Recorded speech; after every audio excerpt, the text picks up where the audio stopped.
Good morning, everyone. I'm Diane Cohen, Vice President at MacroPro. I do education for our clients, and we're delighted to have you here today. I am with Curt, and Curt is a gentleman that I met while I was in Puerto Rico on business. Hi, Curt. How are you? I'm doing fantastic. So, Curt, let's talk a little bit about your company and what you do, because I really enjoyed meeting you and really thought the information that you shared with me there was very important to what we do in the industry. Well, so FraudSniffr is an investigation firm, but let me put a few asterisks on that. First asterisk is I am not a retired law enforcement person, and not that there's anything wrong with retired law enforcement, but the world of work comp and civil litigation is entirely different than the world of criminal prosecution. So when we do investigations, we start from the perspective of a 30-year claims adjuster, not a retired policeman.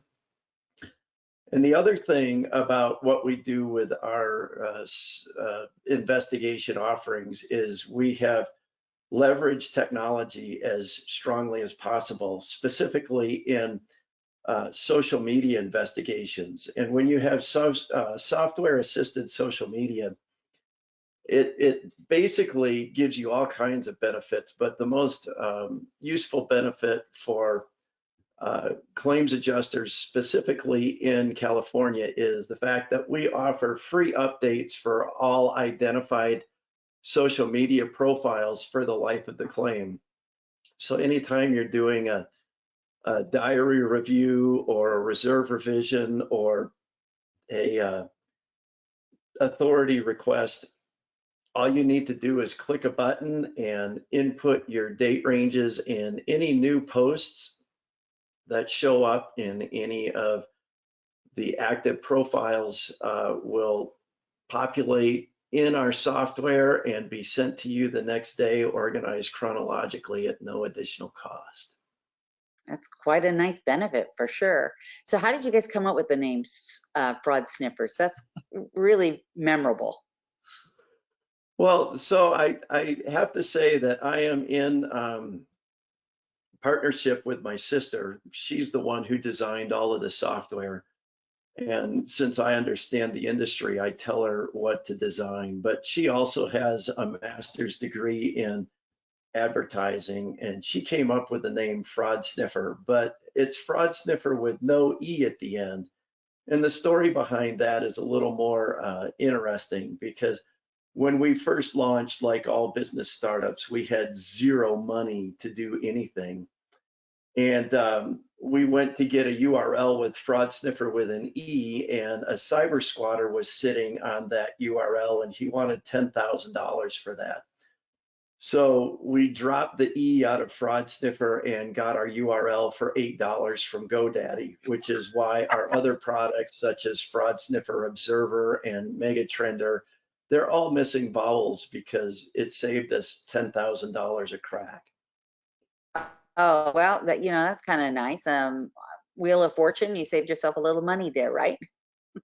Right. So I'm going to do a little bit of housekeeping before we get you started. And thank you so much for joining us today. I know you're out of Denver, right? You're outside of Denver, Colorado?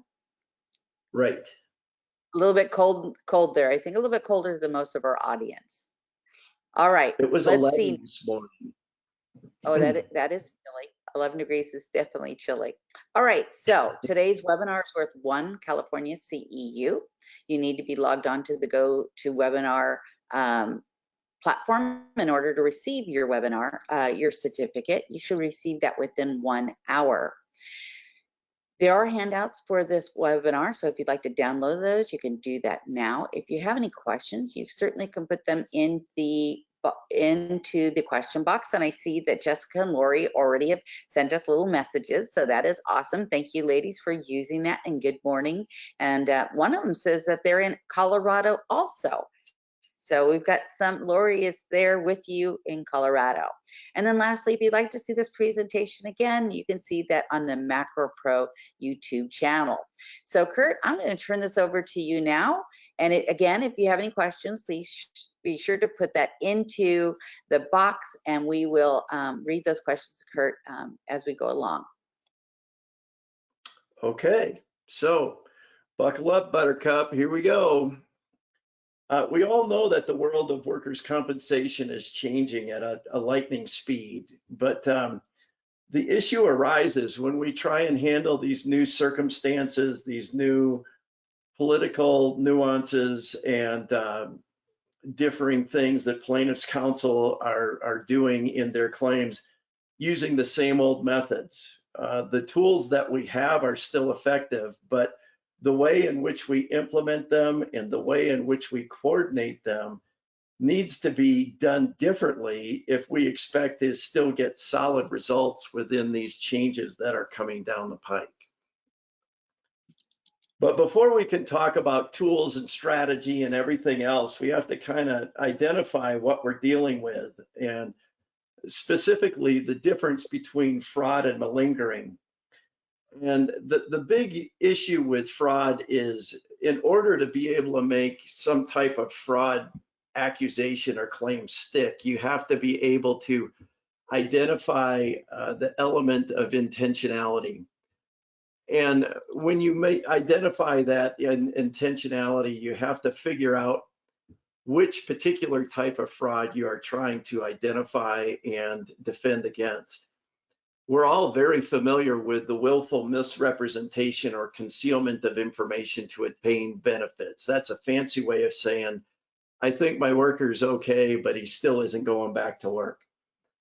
The second type of fraud is the intentional withholding of benefits. And in my own personal experience, I think that applies more to health insurance carriers than work comp reps. I can speak for myself that if there was a worker that was legitimately injured, I was out to do everything I could to get him everything they needed or her back to work as soon as possible, because that's what we're there for. But then the third type of fraud is actually something on the employer side. And that is when they're deliberately misclassifying the business that they're doing to the underwriter or understating their payroll to pay a lesser premium.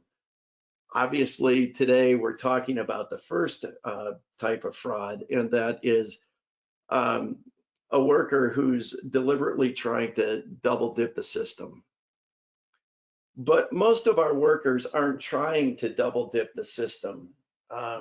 They're just malingering, and the difference between fraud and malingering is malingering misses that element of intentionality found in fraud. And the picture that we have here is of a soccer player, and in my mind, professional soccer players are the ultimate malingerers. They get tapped or shoved or whatever, and they lie on the ground writhing in agony trying to get the opponent player a yellow or a red card. And when they realize that that's not going to happen, they pop right back up and they don't even come out of the game. Malingering just means that your heart isn't in it. And some common causes that I've seen in my career of malingering is the single parent who, when they pay for childcare and then they pay for taxes, they realize that they're going to work and it's probably Thursday afternoon before any of the money they've earned is actually going to go in their pocket. And the first 3.5 days of the week, they're paying for taxes and childcare, and it kind of takes your motivation out of trying to get back to work in a timely manner. But another very legitimate cause of malingering is the patient is afraid of the doctor or the procedure. Maybe it's a shoulder replacement, maybe it's a lumbar laminectomy or fusion. I mean, everybody knows that these are invasive procedures and that once they're done, there's a fair amount of pain that's going to have to be endured before recovery is complete. And they just don't want to go through it. So rather than scheduling the surgery in a timely manner, they just kind of go back and forth between surgery and therapy and injections and all of the things because they're just afraid. Then there are other employees that I've run into that they just weren't raised in such a way that appointments meant much to them. And maybe they're doing something else they'd rather be doing. And they just didn't remember or didn't feel it was important to get to their therapy or doctor's appointments.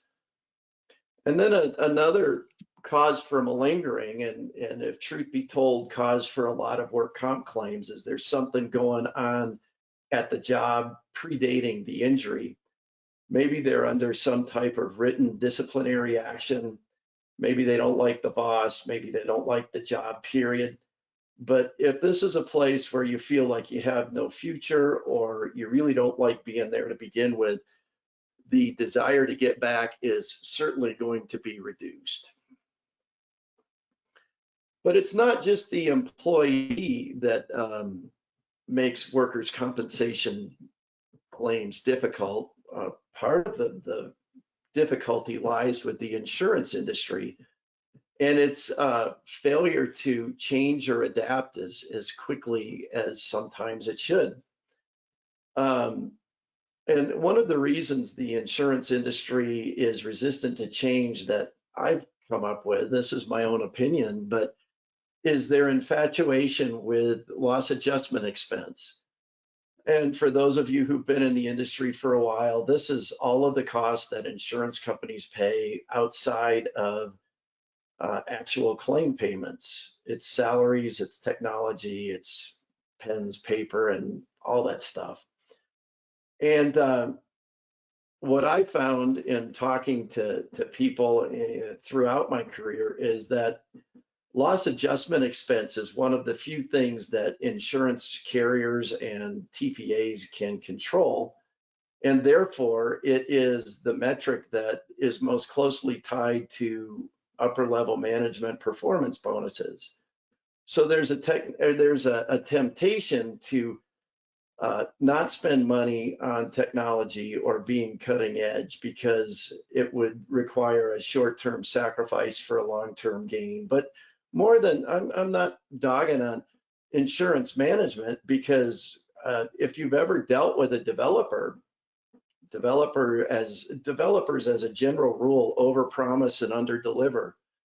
So you may make the commitment to spend millions of dollars on a technology upgrade, and you may find yourself years down the road with a computer program that doesn't work and loss adjustment expense that's way beyond targets. And then ultimately it comes down to everybody's human nature, and that is it's easier to do what you've always done rather than to try something new. And then there's the issue of silos, and insurance companies and big corporations, period, have silos. But what I've noticed in claims handling throughout my career is that claims handling can be siloed. Fear of redundancy, i.e. making an assignment that does maybe the same thing that another assignment sort of does, or really thinking that you have a big ugly claim that's going to be a pain in the neck, so you apply a bunch of ancillary services right off the bat, and what you thought was going to be a lumbar laminectomy and maybe a fusion turns out to be 3 weeks of therapy, and the claimant's back to work full duty, and your claim file has all of these incurred expenses. But the other reason that ancillary services and are assigned in sort of a siloed type of way is the fact that all of these services are a one and done product. You assign a medical canvas and they make the calls and you get the report and it's done. Same with traditional surveillance, and I could go down the list, but I'm not going to here. Few people realize the difference that a dynamic stream of information over the life of the claim can change not only the trajectory of the claim, but it can improve your plans of action if you're dealing with current and relevant information throughout the life of the claim. It also improves the accuracy of reserving and overall communication, especially when defense counsels get involved. And more than trying something new, let's all come to the agreement that the old way doesn't work anymore. When I started doing claims, if you could find a day where the claimant was working on their car or doing something that was clearly beyond their current medical restrictions, that was good enough. The gotcha moment would carry the day, and it would usually keep you from getting in front of a magistrate, and it would also help you very much while you were trying to negotiate a CNR for the file. But courts won't take the gotcha moment in and of itself. There have to be multiple gotcha moments that you've been able to obtain. And even if you have multiple gotcha moments, you need additional data and opinions to be able to seriously contest a claim that's been initially accepted. More than that, claim loads continue to rise. I've been out of the claim business for a few years now, but claim desks are almost double the size that they were when I got out of the claims handling business and launched FraudSniffr. But the point is, ancillary services, if you can get these services to work together, can complete the tasks that normally a adjuster is asked to do. And another thing about claims, when I started, and I'm dating myself here, I admit it, but all claim notes were written out in longhand on legal pads. And we had to write all of our forms in 3-copy forms where the top went to the insured or the claimant, the bottom went in the file, and who knows where the middle thing went. But anyway, technology, even though insurance is behind many industries in the way that they use or leverage technology, it still is much better than it was 20, 30 years ago. And it can be used to eliminate some of the arduous elements of the job of claim handling so that they can begin to use their higher thought processes and engage in the art of claim adjusting as opposed to the art of checking boxes. So the new way that I propose starts off a little scary. I'm talking about armed forces, and I got a picture of attack helicopters and armored personnel carriers. And I am not suggesting that we handle workers' compensation claims in a militaristic type of way. But the metaphor is pretty good when you look at it in the context of history, and you see that in the Desert Storm conflict that we fought a number of years ago, but the US military defeated the 4th largest army in what seemed like a week. And I know it went on for years afterwards, but the really hot war, our troops have crossed the border in Iraq, and now they've taken over the capital. I mean, all of this went very quickly, and it was against a very formidable opponent. But why did this work? Why was this not another Vietnam? Well, the key is that the military leaders of the day in Desert Storm used all of the arms of the military and all of the weapons that they had. But more than that, they used tactics which coordinated all of these arms of the military and the weapons and the tactics so that it all came together as a cohesive effort that was highly effective. In workers' compensation, in order to convince magistrates, we can't beat them over the head with facts, figures, reconstructions, opinions. We need to be able to tell a compelling story. And in order to tell a compelling story, you need to have multiple sources of information that are weaved together in multiple plot lines to form a climactic conclusion. All you need to do is think of the last novel you've read. And most of those novels have at least 4 different plot lines that are all telling their separate story. And 100 pages from the end, you're asking yourself, where is all this going? And then in that last 100 pages, it all comes together. It all makes perfect sense. And you think, wow, what a great book. I don't think we're going to be able to write claim files that are going to be near as engaging as a Tom Clancy novel. But if you can tell a good story from multiple points of view, you're going to be able to tell a much better story than if you just are spitting out a timeline. And here's a key that our clients have been able to prove time after time after time, and that is spending on the front end seems a little bit counterintuitive, because I've heard many adjusters say that they spend money like it was their own, and that's a great place to be. But spending money on the front end of the claim, 9 times out of 10, yields a much greater savings at claim resolution and settlement than if you try and nickel and dime the claim at the front end, and then you get towards claim maturity and settlement and you don't have the data and information you need to make a good argument to resolve the claim. So the tools that are at our disposal: nurse case management, medical canvas, traditional surveillance, voc rehab, social investigation. I'm not telling any of you out there things that you don't know, but there are different ways to view these tools as you look at implementing them on your file. So let's start with nurse case management. Like attorneys, nurses possess a very specific skill set that can be useful in providing a high level of service for the injured employee.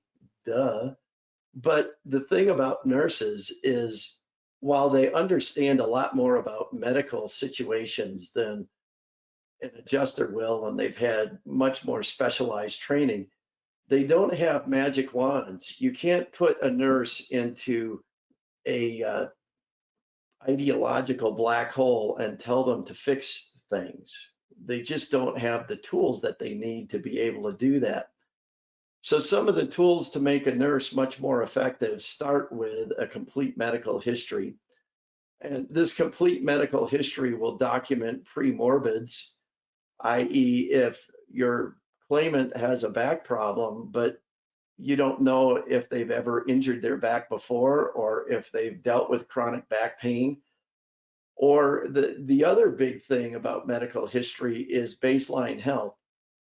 Everybody knows in work comp that you have to take an employee as you receive them, warts and all. Well, I get that, but I don't have to, as a work comp adjuster, take a 58-year-old morbidly obese person and make him feel and look like he's 20 years old again. I just have to get him to wherever he was before he got injured, and a great way to determine that is through a medical history. And then I'm sure that nurses, well, let me back up a minute. The other thing is, what we all want nurses to do is, when they're in that medical appointment with a doctor, we want the nurse who has a medical background to be able to question the doctor when you're 2 years out from the date of injury and the doctor prescribes another 6-month course of therapy. We would like the nurse to be able to say, hey, might just be me, but that makes absolutely no sense at all. But we all know also that when it's a nurse versus a doctor, the doctor wins every time. But the nurse with the appropriate tools, i.e. Documentation of pre-existing conditions and baseline health, can go after or can contest the doctor more effectively than just saying, hey, I disagree with you. The other thing that nurses can be for you is they are wonderful eyes and ears in the situation. as an adjuster, especially since a lot of us are work from home adjusters, we never get to meet the claimant. We don't see what they look like when they show up to doctor's appointments. And so we don't see their great tan, the calloused hands, the really muscled arms and shoulders that if they couldn't lift more than 5 pounds, they probably shouldn't have. But in order for nurses to be keyed in on things to look for, it would be good if they knew what the claimant's current activities are. And then finally, nurses can be a wonderful tool, but they have to know what your objectives are on the file. I think most nurses by default know that we're looking to get the claimant to MMI and we're looking for restrictions so that we can get them back to work light duty. But there are other issues further on down the line in the claim that a nurse can give you help with. One of them in particular is medical set-aside defense. Your nurse needs to be able to start contesting name brand drugs versus generic drugs. And over the course of a lifetime, this can mean hundreds of thousands of dollars. But if you don't start thinking about that stuff at the early part of the claim, and your claimant treats with name brand drugs for years, it's hard when you get to an MSA to argue that they really should be on generics.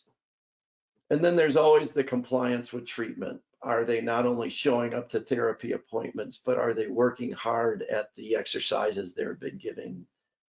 And all of these things are enhanced if you can give information and resources from other ancillary services that you've assigned concurrently with a nurse case management assignment. We talked about medical canvas already a little bit, but have you ever gotten records from a plaintiff counsel and wonder if it's really the whole thing or if you just got the records that support what they are arguing as far as what is work-related and what is ongoing? One of Ronald Reagan's most famous quotes was "Trust but verify."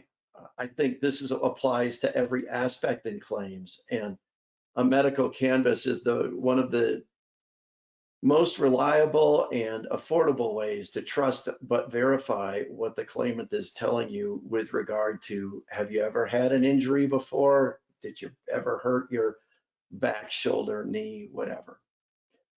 And one of the things we have to understand in today's culture is that people are moving around more than they ever have before. So one of the easiest way to uncover pre-morbids is to just do a canvas around either the area that they live, or with the medical canvas that FraudSniffr offers, you buy 80 calls from us, and how you split those calls up, whether it's in different geographical locations, or if it's to eliminate physical therapy or chiro notes because they're kind of useless in most cases anyway, to expand your reach through a larger area, or if they're in an accident in one location and they live in a different location. These are all things that you can do with medical canvas to increase your harvest and give your nurse more to work with. And everybody knows about traditional surveillance. We've been doing traditional surveillance since the dawn of time. But if you have a claim that goes on for years, to do traditional surveillance frequently over the years that the claim is going on, it just costs too much. And for the money you're spending, the number of times that you end up with a picture of a license plate and a front door and a report that says claimant didn't leave their house, to just assign traditional surveillance in a vacuum is a very expensive way to strike out in most cases.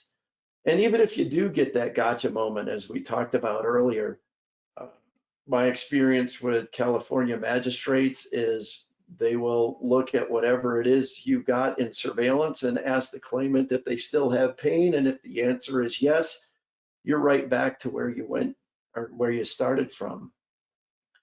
The key with traditional surveillance is to use it in conjunction with social media and what your nurse is telling you, along with other data products that are available. So again, you're not saying he did what he shouldn't have been doing on this day, but to build a larger story that can compellingly say, this guy's been doing a lot of stuff over a long period of time that he shouldn't have been doing.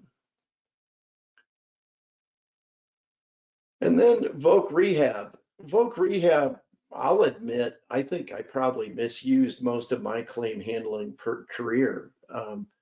I always used Voc Rehab once the claimant was at MMI, but couldn't quite go back to the job that they were injured in, or the employer didn't want them back. And then I would use Voc Rehab to kind of create a house of cards to paint the claimant into a corner and consider settlement. But if you really look at Voc Rehab, it's not an end game assignment to get you to settlement. It can be used throughout the life of the claim. Specifically throughout the life of the claim to identify light duty options as the claimant continues to recover. But the key with Voc Rehab, and this is where I think I may have been hiring the wrong vendors, but your vendor should not only just tell you what jobs are available and what they pay, but when they identify jobs that the claimant should be applying for, maybe they should get involved in the application process. And I have heard of Voc Rehab companies that will attend the interview so that they can gauge whether the claimant is really trying to get a job or if they're just jumping through hoops to keep benefits rolling. And if your Voc vendor won't do that for you, but you are required by company requirements or vendor lists or whatever the case may be, there's nothing that says you can't ask a vendor to take things to the next level and get more involved in the job search for the claimant. And then there's my sweet spot, social media investigation. If you can get posts of people over the life of the claim and what they're doing, whether it's just something as simple as family get-togethers, you are getting a leg up on, are they still social? Are they depressed? Are they active? All of these things are going to come in, especially in California psych claims. But I show the picture of this guy here taking a selfie, and this is something about social media that's everywhere. I mean, you can't swing a dead cat in a social media profile without coming across a selfie. But don't just look at this as a selfie. Look at this in the context of your injury. If this guy has a shoulder injury, just the fact that he is lifting his dominant arm up to be able to take this selfie picture is something that you can use in preparing for a QME and giving your doctor something more to talk about. If the person has a bad knee or a back, look at the background. This guy is at elevation. He's climbed some steep hills to get to that point. And then go one step further and look at that. Okay, so his shoulder works and his lower extremities work and his back probably still feels fine. Go back to that inevitable psych claim that's coming. He got out on a Saturday or someday because he's not working. It could be any day, but he's doing strenuous physical activity and it looks like he's enjoying doing this. Does this fit the profile of an individual who is chronically depressed and therefore needs additional PPD percentage numbers? But more than just that, a constant stream of information provides your nurse case manager with activities outdoors and gives her documentation of these activities that the claimant is engaging in so that she can start discussing specific activities with the treating doctor as opposed to opinions as to what's justified and what isn't. The social media always also gives you specific events and locations to be able to focus traditional surveillance. I know we all send traditional surveillance out for IMEs, but kind of the claimant's radar is up when they go to an IME. I'm sure their attorney tells them that if you go to this appointment, chances are pretty good there's going to be a PI on your tail. So make sure that you walk over a little more hunched and that you use the walker that you haven't had out in months. Make sure you take that to the IME. So if you can schedule surveillance around events that the claimant wants to do and don't involve their medical treatment, the probabilities of getting better findings are greatly increased. But there's a couple of things you have to watch out about social media, because for years people have thought, crap, my 10-year-old can do social media. What do I need to hire a vendor for? And there's a few reasons why you should consider a vendor for social media. The first one is everybody thinks social media involves the big four: Facebook, Twitter, X, Instagram, and TikTok.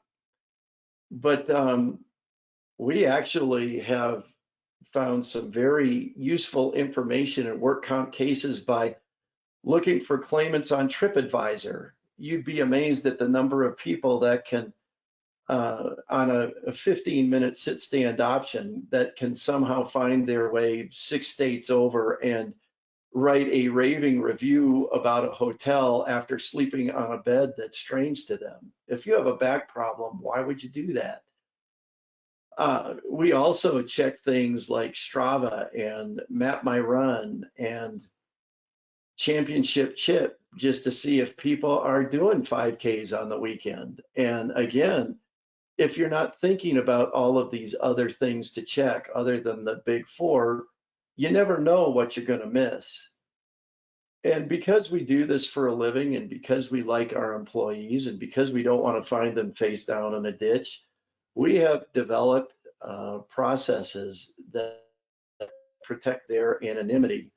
If you as an adjuster are just on your Facebook account and you figure you'll punch in a few claimants' names just to see what they're up to, we all know there's the possibility that Facebook may say to your claimant next time or next week or whenever, you might want to make this friend, i.e. your claim adjuster, because you must know each other.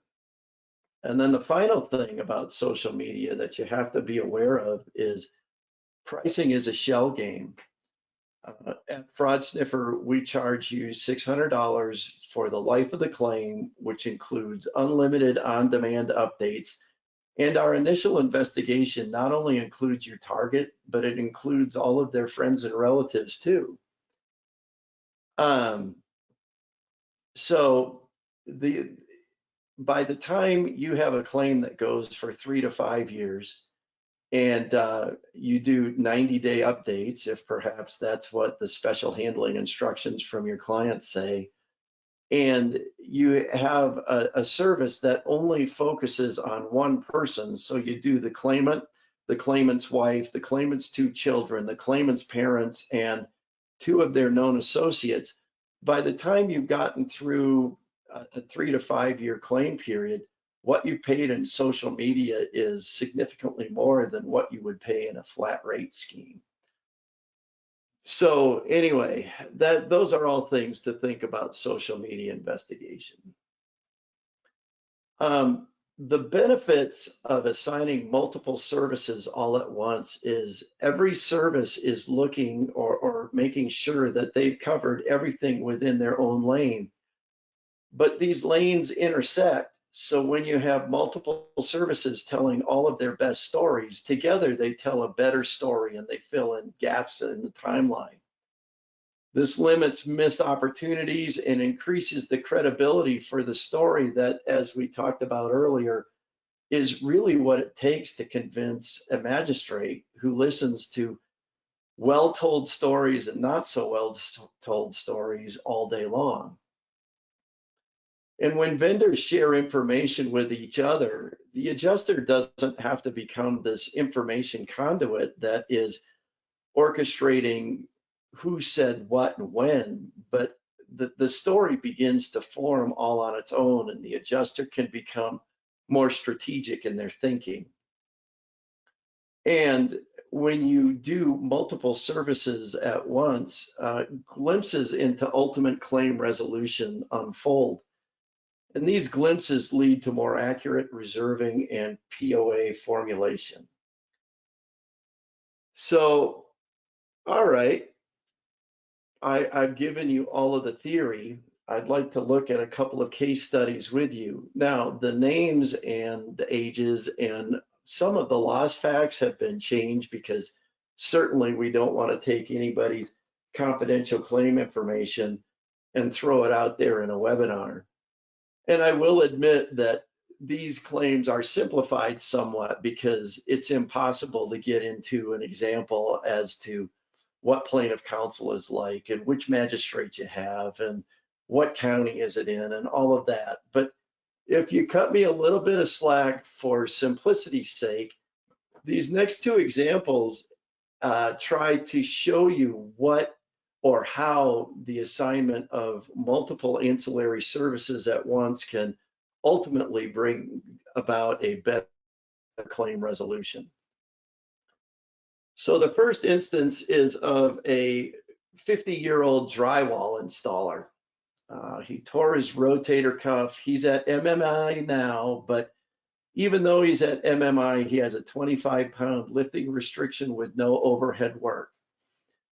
So this is always a tough situation because you can't get him back for just a PPD, and then there becomes the issue of what job can you find him, and it gets very expensive at this point.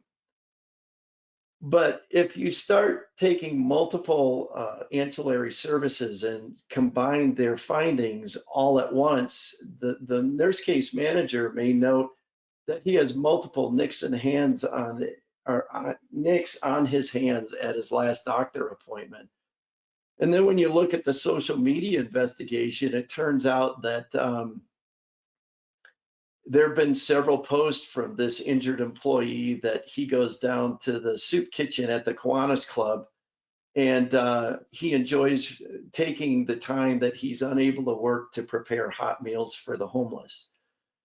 And so once you realize that the claimant is spending his afternoons down at the Kiwanis Club 2 days a week, now you can send traditional surveillance out, and traditional surveillance notes that yes, he does go there twice a week, at times consistent with when meals are served to those who need them. And also, traditional surveillance observes the target out back on a smoke break wearing an apron.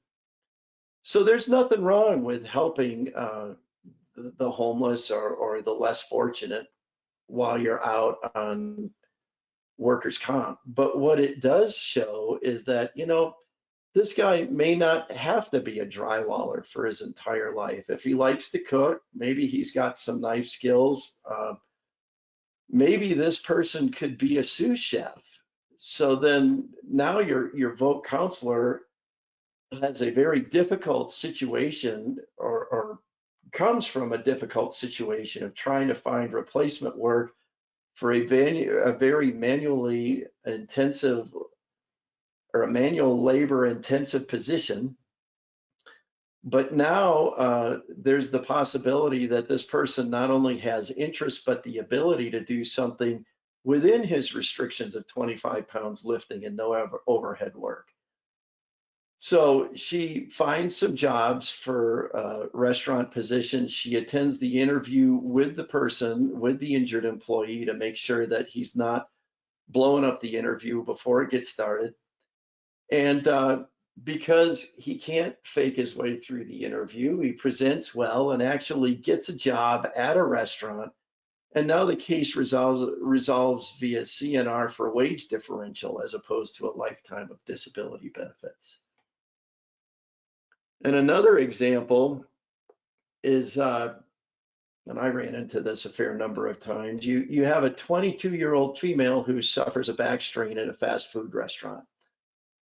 She continues in PT, even though she's been in PT for 6 months. She reports no improvement in pain level. And what I should have put in here as well is she's not excited about any further invasive treatment other than PT and prescriptions. So how do you break this logjam? Well, a review of social media indicates that she posts all kinds of pictures of her 2 kids under the age of 5, and in the chat box complains about being unable to afford childcare while she's at work.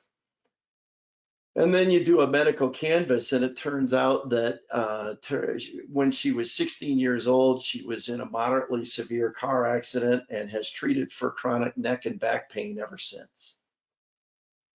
And then armed with this information, both young kids and the fact that her pre-morbid condition was not terrific, the nurse case manager meets with the treating doctor and convince him that the target is as good as she was prior to the work-related injury and releases her from care at MMI. So now the case settles for a nominal increase in PPD. The plaintiff counsel could not argue that the underlying condition was objectively exacerbated, and she goes back to work either under restrictions or, you know, decides to open a daycare. Who knows where this ends up? But the point that I'm trying to make is that at the end of the day, claim success depends on who tells the better story. And quite frankly, as claim adjusters working for the employer, the carrier, the TPA, we're at a disadvantage because all we get is the information given on the first report of injury and maybe some medical records. Plaintiff counsel can talk to the plaintiff anytime they want and has an unending, usually sympathetic course of material or source of material.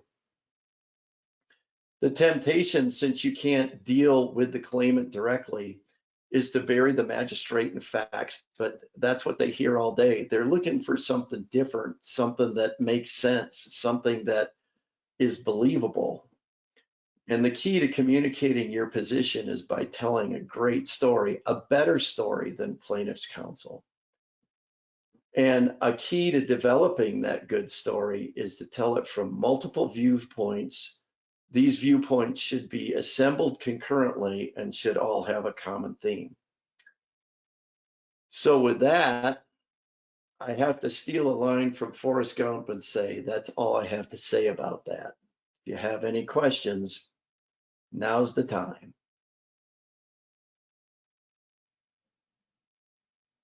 I don't see any questions, Curt, but I have to say that someone did say that on Facebook, their injured worker ended up as a potential friend. So what you were saying is absolutely true. You sit there and you Google them, you look at them, and then all of a sudden there's these references to become friends. And I imagine that had to be a bit uncomfortable. Well, I appreciate all the information that you gave to us today. I don't see any questions. So I just want to remind everybody what we have coming up in the next Macro Pro and Friends. So this afternoon we have deconstructing psych records. That's with the doctor. He's really great at what he does. He has been a guest of ours in the past, Dr. Herrera, and I think the information will be really great. Here's one that's really different and interesting, and even if you don't have many automotive claims in your workers' comp, there's one on electronic data recorders in vehicles and what they can find out and the things that you can learn. It's fascinating. For example, I found out that when I have an older BMW, so when I do talk to text, you know, when I'm driving, I don't use my hands, but my black box doesn't know that. So if I got in an accident, they might think, well, I'm texting.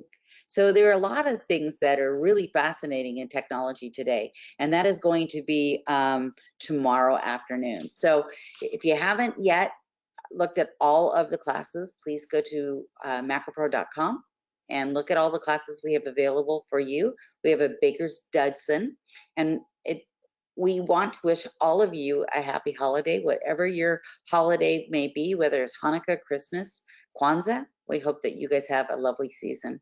And Curt, thank you so much for joining us today. Your information was great and wonderful. We really appreciate it.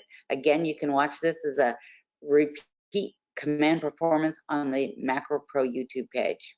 All right, everybody. Bye-bye now. See you later on this afternoon.